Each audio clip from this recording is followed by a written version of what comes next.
Hola a todos. Bienvenidos a tu canal La Duda y la Fe. En el episodio de hoy quiero compartir con ustedes una experiencia transformadora, el poder de las sugestiones en nuestras vidas. Es decir, la capacidad que tienen las palabras, las imágenes, los sonidos y otros estímulos para influir en nuestra mente, nuestras emociones y nuestras conductas. Este es un tema muy interesante y relevante, ya que las sugestiones pueden tener efectos positivos o negativos en nuestra vida, dependiendo de cómo las usemos y cómo las recibamos.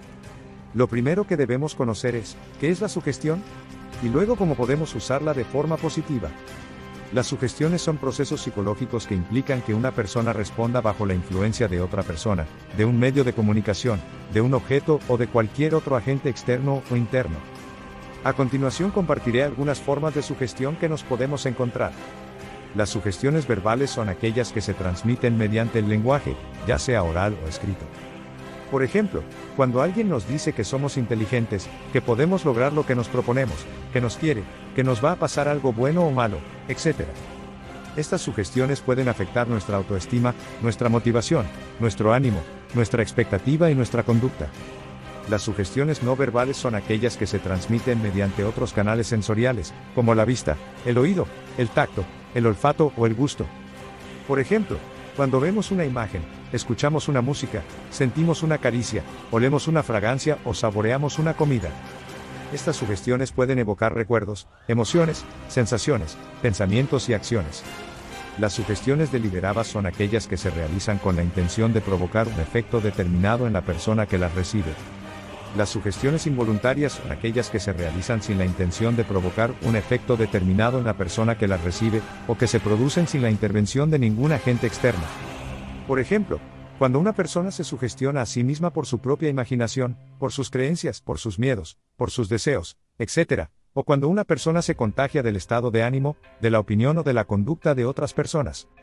Por ejemplo, el efecto placebo en medicina en ensayos clínicos. Algunos participantes que reciben placebos, sustancias inactivas, experimentan mejoras en sus síntomas simplemente porque creen que están tomando un medicamento real. Las sugestiones pueden tener un poder positivo o negativo en nuestra vida, dependiendo de cómo las usemos y cómo las recibamos. Por otro lado, en sugestión en el contexto educativo, algunos estudios sugieren que las expectativas positivas de los maestros sobre el rendimiento de los estudiantes pueden influir en el éxito académico de los estudiantes. Por ello, la importancia de promover las sugestiones positivas, ya que nos ayudan a mejorar la salud, el bienestar, el rendimiento, la autoconfianza, la felicidad, etc.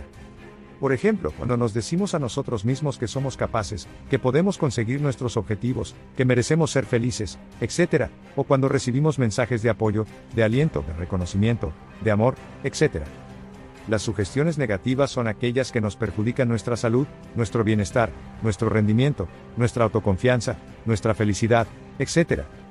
Por ejemplo, cuando nos decimos a nosotros mismos que somos incapaces, que no podemos conseguir nuestros objetivos, que no merecemos ser felices, o cuando recibimos mensajes de crítica, de desprecio, de rechazo, de odio, de otras personas. En el contexto educativo, la sugestión negativa lo podemos ver con el acoso escolar, bullying, que puede tener un impacto significativo en la autoestima y el bienestar emocional de los estudiantes afectados. La sugestión negativa a temprana edad puede tener un impacto duradero en la autopercepción. Las experiencias negativas durante la educación pueden dejar cicatrices emocionales que afectan la autoestima incluso en la vida adulta. Por ello, para aprovechar el poder de las sugestiones positivas y evitar el poder de las sugestiones negativas, podemos seguir algunas recomendaciones, como las siguientes. Usar la autosugestión para programar nuestro cerebro con pensamientos, emociones y conductas que nos beneficien. Tener palabras o frases motivadoras y positivas impresas en algunos lugares de nuestra casa para que nos ayuden a ver las potencialidades de nuestro interior y del contexto. La autosugestión es el proceso de influir en nosotros mismos mediante afirmaciones, visualizaciones, meditaciones, oración, etc., que nos permitan cambiar nuestra forma de ver y de vivir la realidad. Elegir cuidadosamente el lenguaje que usamos para comunicarnos con nosotros mismos y con los demás. El lenguaje tiene un gran poder para crear o destruir, para sanar o enfermar, para motivar o desmotivar, para amar o odiar. Por eso, es importante usar palabras positivas, constructivas, respetuosas, sinceras y coherentes. Acompañar nuestras palabras con acciones que refuercen nuestro mensaje y nuestro propósito.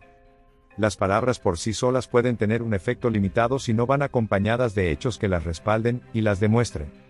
Por eso, Es importante actuar de acuerdo con lo que decimos, con lo que sentimos y con lo que queremos. Influir positivamente en otras personas, mediante el ejemplo, la educación, la orientación, el estímulo, el reconocimiento, el afecto, etc. Podemos ayudar a los demás a desarrollar su potencial, a superar sus dificultades, a alcanzar sus metas, a sentirse bien consigo mismos y con los demás, mediante sugestiones positivas que les inspiren confianza, seguridad, esperanza y amor. Filtrar las sugestiones que recibimos de nuestro entorno, mediante el pensamiento crítico, la reflexión, la información, la comparación, la contrastación, etc. Saber que no todo nos conviene, ni nos ayuda. Podemos protegernos de las sugestiones negativas que nos llegan de los medios de comunicación, de la publicidad, de la sociedad, de las personas tóxicas, etc. Mediante el análisis, la evaluación, la verificación y la selección de lo que nos conviene y lo que no. También la Biblia ofrece una rica fuente de versículos que promueven el pensamiento positivo, la confianza en Dios, la fe y la gratitud. En Mateo capítulo 6 versículo 34, Jesús nos enseña a vivir sin inquietudes por el futuro, recordándonos que cada día tiene sus propias preocupaciones. Esto nos invita a confiar en la provisión diaria de Dios y a vivir el presente con serenidad. En Jeremías capítulo 29 versículo 11 revela la naturaleza amorosa de Dios al asegurarnos que sus planes son de paz y no de desgracia, con un futuro lleno de esperanza. En medio de la incertidumbre, encontramos consuelo al saber que el Creador tiene un propósito redentor para nuestras vidas. En Isaías capítulo 41 versículo 10 nos ofrece fortaleza y seguridad. Dios nos anima a no temer, pues Él está con nosotros, nos sostiene y nos da esperanza. Esta promesa divina nos infunde coraje ante las adversidades, recordándonos que no estamos solos. En Filipenses capítulo 4, versículos 6 al 7 nos instruye a llevar nuestras preocupaciones a Dios a través de la oración y la gratitud.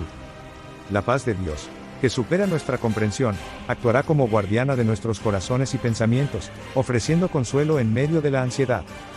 El Salmo capítulo 34 versículo 8, en su versión latinoamericana, nos invita a experimentar la bondad de Dios, y a encontrar dicha en confiar en Él. Gustar y ver que Dios es bueno nos conecta con la realidad de su amor constante, brindándonos motivos para confiar y regocijarnos.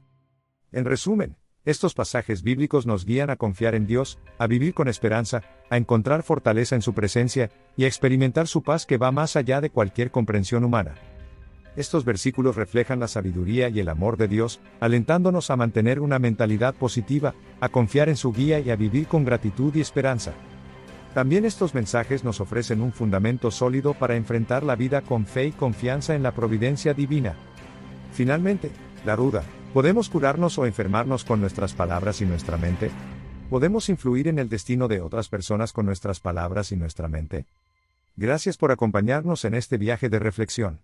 Si te ha gustado el video, no olvides darle like, suscribirte para más contenidos y compartir tus pensamientos en los comentarios. Hasta la próxima en La Duda y la Fe.